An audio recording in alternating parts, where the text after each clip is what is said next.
સમાચાર કક્ષમાં સૌનું સ્વાગત કરું છું। જોઈએ એક નજર આજના મુખ્ય સમાચાર। ચૈત્રી આઠમના પવિત્ર દિવસે માનનીય મુખ્યમંત્રીના હસ્તે માતા યશોદા એવોર્ડનું વિતરણ, મહિલા ખેલાડીઓને પુરસ્કાર વિતરણ અંગેનું જિલ્લા સ્તરીય સંમેલન યોજાયું। મા શક્તિની આરાધનાના ચૈત્રી માસના આઠમે માઈ મંદિરોમાં ભક્તોનું ઉમટેલું ઘોડાપુર, રણુ ખાતે તુળજા માતાના મંદિરે મંગળા આરતીમાં ભક્તોનો ધસારો। ખાડો ખોદે તે પડે એ ઉક્તિ યથાર્થ ઠરી। ઇજારાદાર દ્વારા રસ્તાનું પુરાણ યોગ્ય નહીં થતા સેવા સદનની જ ટ્રક તેમાં ફસાતા લોકોમાં આક્રોશ। ડભોઈ તાલુકાના કાયાવરણ ખાતે ફાર્મ હાઉસ પર યુવાન પર લાકડી વડે હુમલો કરી હત્યારાઓ થયા પલાયન। હવે જોઈએ સમાચાર વિગતવાર। શહેરના સીમાડે આવેલા કેલનપુર ખાતે આજરોજ માતા યશોદા એવોર્ડ, માનનીય મુખ્યમંત્રી શ્રી કન્યા કેળવણી નિધિ સહાય વિતરણ તેમજ ખેલાડીઓને પુરસ્કાર વિતરણ અંગેનું જિલ્લા સ્તરીય મહિલા સંમેલન યોજાયું હતું, જેમાં માનનીય મુખ્યમંત્રી શ્રીના રાજ્ય કક્ષાના કાર્યક્રમ સાથે 25 જિલ્લાઓની 1,35,000 મહિલાઓ સાથે વિડીયો ક્લિંકિંગ યોજાયું હતું। આ સંમેલનમાં રાજ્ય કક્ષાના પ્રવાસન મંત્રી જીતુભાઈ સુખડિયા, સંસદીય સચિવ યોગેશ પટેલ અને mayor doctor Jyotiben Pandya, collector Vinod Rao, municipal commissioner Ashwini Kumar તથા જિલ્લા વિકાસ અધિકારી રાકેશ શંકર, ધારાસભ્ય અભયસિંહ તડવી, જિલ્લા પ્રમુખ બાળકૃષ્ણ પટેલ, જિલ્લા પંચાયત પ્રમુખ સુધાબેન પરમાર ખાસ ઉપસ્થિત રહ્યા હતા। આજે મંત્રી શ્રી જીતુભાઈ સુખડિયા શ્રી એમના હસ્તે અને સંસદીય સચિવ યોગેશભાઈ એમના હસ્તે બાકીના એવોર્ડનું વિતરણ આપણે આ જિલ્લામાં કરવાના છે। આના પછી એમાં લાગણી આ છે કે જે લોકો સારા કામ પોતાના કારકિર્દીમાં કરી રહ્યા છે, એ એક બાળક હોય જે ભણતી હોય, એક શિક્ષક હોય અથવા એક આંગણવાડી કાર્યકર અને તેડાગર હોય, એ લોકોને મોટિવેટ કેવી રીતે થાય એના માટે આ આખી એક વ્યવસ્થા આપણે આજે અહીંયા રાખી છે। મહારાજા સયાજીરાવ યુનિવર્સિટીમાં મળેલી સેનેટની બેઠક પૂર્વે આજે સવારે શિક્ષકોએ વિરોધ નોંધાવ્યો હતો। હાલમાં ગુજરાત રાજ્ય વિકાસની હરણફાળ ભરી રહ્યું છે, ત્યારે મહારાજા સયાજીરાવ યુનિવર્સિટીના શિક્ષકો નજીવા પગારે જ કામ કરી રહ્યા છે। સેનેટની બેઠક પૂર્વે તેમણે પોતાનો આક્રોશ ઠાલવ્યો હતો। યુનિવર્સિટીમાં મળેલી બેઠક આ વર્ષે વર્કિંગ અવરમાં રાખવામાં આવી હતી। છેલ્લા 20 કે 22 વર્ષથી ઘણા બધા ટેમ્પરરી છે, લોકોની ઉંમર પણ વધી ગઈ છે, એટલા માટે અમે ઘણી વખત બોલીને પણ કોશિશ કરેલી છે, આજ સુધી અમારું કોઈએ સાંભળ્યું નથી। એટલા માટે આજે અમે આ કાળી પટ્ટી રાખી અને મૌન ધારણ કરીને એવું સાબિત કરવા માંગે છે કે અમારો અવાજ બી બંધ થઈ ગયો છે। હવે કેટલી વખત બોલીને થાકી ગયા પણ હજુ કોઈ સાંભળવા માટે તૈયાર નથી। ચૈત્રી માસની પવિત્ર આઠમ નિમિત્તે પાદરા નજીક આવેલા રણુ ગામે આજે વહેલી સવારથી ભક્તોનો જમાવડો જોવા મળ્યો હતો। આજે સવારે મંગળા આરતી સમયે માતાજીના દર્શનાર્થે ભક્તોની ભારે ભીડ જોવા મળી હતી। ભક્તિમય માહોલમાં માતાજીના દર્શનાર્થે ઉમટી પડેલા ભાવિક ભક્તો દ્વારા જય માતાજીના નારાને કારણે વાતાવરણ ભક્તિસભર બની ગયું હતું।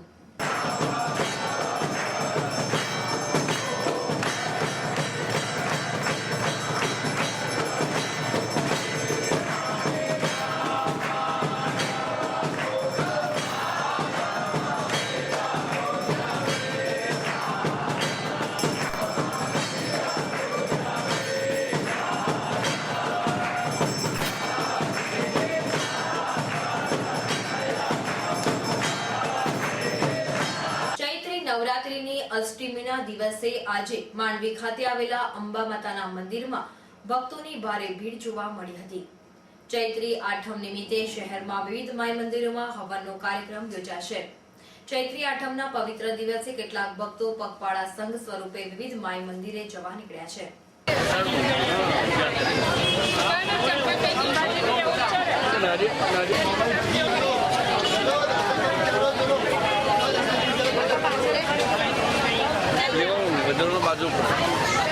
મહાનગર સેવા સદનના જાડી ચામડીના અધિકારીઓના પાપે વડોદરા શહેરને ખાડોદરાનું બિરુદ પ્રાપ્ત થયું છે।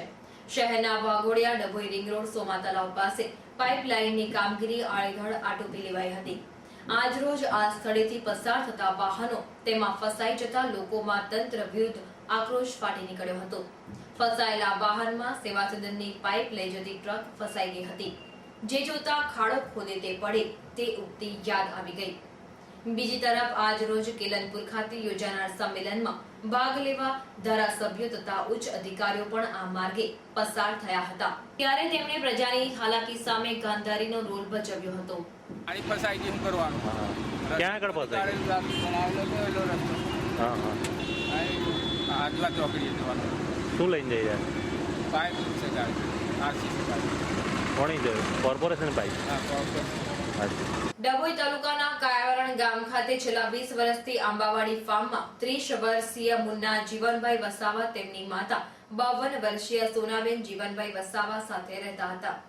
ગત રાત્રે 12 વાગ્યાની આસપાસ બે અજાણ્યા ઈસમો ફાર્મ હાઉસ પર ધસી આવ્યા હતા અને મુન્નાભાઈને લાકડીના ફટકા મારતા તેમનું ઘટના સ્થળે જ કમકમાટીભર્યું મોત નીપજ્યું હતું. ઘટનાના પગલે માતા સોનાબેન બૂમાબૂમ કરતા તેમને લાકડીના ફટકા મારીને અજાણ્યા ઈસમો અંધારામાં પલાયન થઈ ગયા હતા. બનાવ અંગે પોલીસે હત્યાનો ગુનો નોંધીને બંને હત્યારાઓના પગેરું શોધવા પ્રયાસ હાથ ધર્યા છે.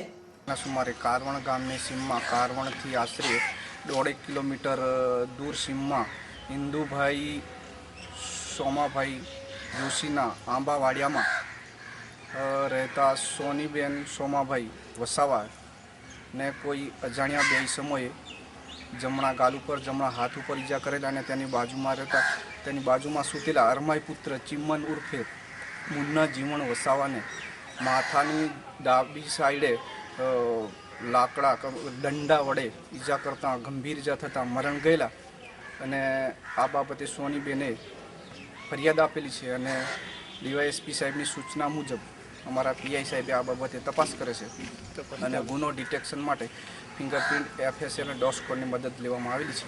આજે શહેરમાં વડોદરા સ્ટોક એક્સચેન્જ સયાજીગંજ ખાતે એક સેમિનારનું આયોજન કરવામાં આવ્યું હતું, જે ગ્રાહક શેર માર્કેટમાં પોતાના રૂપિયાનું રોકાણ કરે છે તે રોકાણ યોગ્ય દિશામાં ક્યાં અને કેવી રીતે કરવું એના માર્ગદર્શન માટે જાગૃત રોકાણકાર નામે સવારે 10:30 થી 1 વાગ્યાની વચ્ચે સયાજીગંજ ખાતે એક સેમિનારનું આયોજન કરવામાં આવ્યું હતું.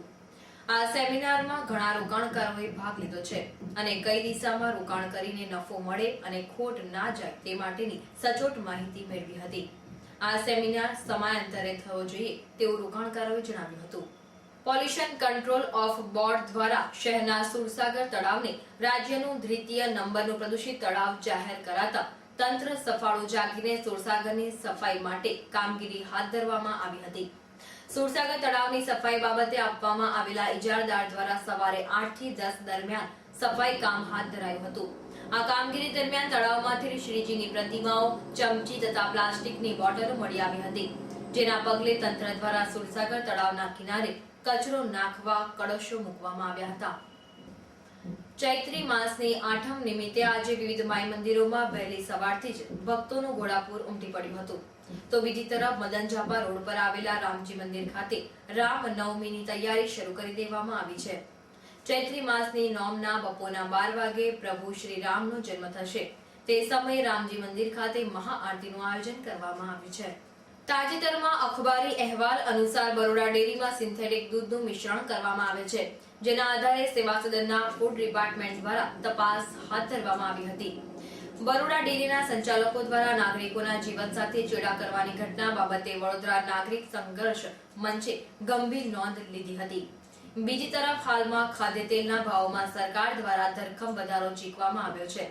સિંગ તેલના ડબ્બા દીઠ ભાવો ₹2000ની સપાટી પટાવી દીધી છે, ત્યારે આ અસહ્ય અને લોક વિરોધી ભાવ વધારો પાછો ખેંચાય તેવી માંગણી વડોદરા નાગરિક સંઘર્ષ મંચ દ્વારા કરવામાં આવી હતી. પ્રજાના હિત અંગેના આ બે પ્રશ્નોને લઈને આજે વડોદરા નાગરિક સેવા સંઘર્ષ મંચ દ્વારા કલેક્ટર તથા મુખ્યમંત્રીને આવેદનપત્ર પાઠવ્યું હતું. કેન્દ્ર સરકાર દ્વારા સોનાની ચીજવસ્તુઓ પર એક્સાઇઝ ડ્યુટી લાદવાના મુદ્દે સુવર્ણકારોએ છેડેલું આંદોલન દિન પ્રતિદિન ઉગ્ર બની રહ્યું છે. સુવર્ણકારો રોજ નીત નવા કાર્યક્રમો યોજીને કેન્દ્ર સરકાર સામે લડત ચલાવી રહ્યા છે. સુવર્ણકારો દ્વારા ગત રાત્રે સુરસાગર તળાવ કિનારે આવેલા હનુમાનજી મંદિરે દર્શન કરીને નાળિયેર ચડાવાયું હતું. આજે સવારે સુવર્ણકારો દ્વારા સુંદરકાંડનું આયોજન કરવામાં આવ્યું હતું.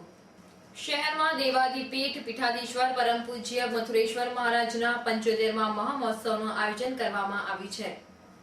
તમામ વડોદરાવાસીઓને આ ચતુર્દિવસીય કાર્યક્રમમાં પધારવાનું આમંત્રણ આપવા આજે પ્રેસ કોન્ફરન્સનું આયોજન કરવામાં આવ્યું હતું. વિશ્વની સમસ્ત વૈષ્ણવ સૃષ્ટિ માટે મહત્વભાવી સર્વપ્રથમ વિદેશમાં પ્રથમ ચરણ મૂકનાર અને પ્રચાર કરનાર મથુરેશ્વર મહારાજ છે. તેઓએ અલગ અલગ વિસ્તારમાં ખૂબ જ સુંદર પુષ્ટિ હવેલીનું આયોજન પણ કર્યું છે. આ કાર્યક્રમમાં વ્યાખ્યાન, અભિવાદન અને સાંસ્કૃતિક કાર્યક્રમ તારીખ 3 એપ્રિલના રોજ કરેલ છે. હરણી વારસિયા રિંગ રોડ પર આવેલી ગુરુકુળ વિદ્યાલય ખાતે ગુજરાત યુવક સેવા અને સાંસ્કૃતિક પ્રવૃત્તિઓની કચેરી તેમજ ગુરુકુળ વિદ્યાલયના સંયુક્ત ઉપક્રમે સ્વામી વિવેકાનંદજી અને વડોદરાના રાજવી સર સયાજીરાવ ગાયકવાડની 150મી જન્મ જયંતિના પ્રસંગે ગતરોજ અનિલભાઈ પંડ્યા અને કલાકારોના કંઠે લોક ડાયરાનો કાર્યક્રમ રાખવામાં આવ્યો હતો, જેમાં શાળાના સંચાલક દિનેશભાઈ પંડ્યા ખાસ ઉપસ્થિત રહ્યા હતા. આ હતા ત્યાર સુધીના સમાચાર. તાજા સમાચાર માટે આવતીકાલે આ સમયે ફરી મુલાકાત થશે. ત્યાં સુધી BN TVની સમગ્ર ટીમને રજા આપશો. નમસ્કાર.